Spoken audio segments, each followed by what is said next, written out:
Tem outra origem? Vocês vão ouvir falar muito dos meus pais. Que bom! Você respeita e faz jus à sua ancestralidade, à São muito sua meus pais. trajetória.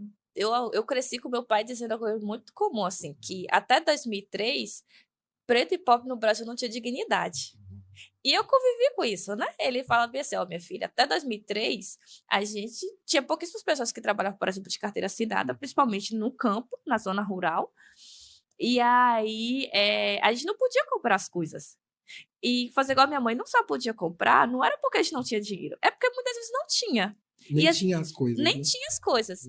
Eu acho interessante que quando eu vejo a gente lá em casa, meu pai, ele trabalhava numa propriedade. Ele Uhum. trabalhava num sistema de carteira assinada, recebia o salário, mas não com os vínculos Uhum. empregatícios.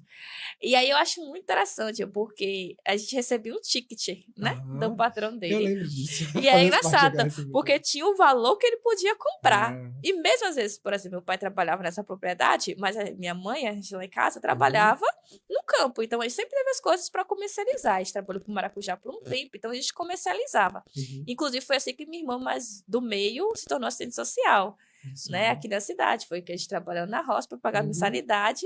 Ela fez uma faculdade privada. Ela fez a faculdade privada, porque Uhum. até então, até Não tinha 2008, vagas disponíveis, 2009 né? não tinha. E aqui na Uhum. cidade, por Na exemplo, região. na região, a gente não tem serviço social se não Uhum. for privado. É que é uma situação que persiste, né? Na verdade. Até Nesse hoje. caso, no caso desse curso em específico. Isso, e aí meu pai dialogou muito com a gente. Então, assim, essa questão de a gente só podia comprar aquilo que estava determinado. Eu me lembro que quando, em 2002, quando meu pai foi comprar uma Uhum. bicicleta para me levar para a escola, porque eu sou de 96, o patrão dele teve que comprar, porque mesmo eu dando dinheiro, as lojas tinha todo um processo de ser Olha avalista, que doido. de a primeira bomba que tinha lá em casa de ralar mandioca, meu tio, que trabalhava numa terceirizada no Rio de Janeiro, de Uhum. carteira assinada, teve que vir comprar, porque a gente não Olha podia. só.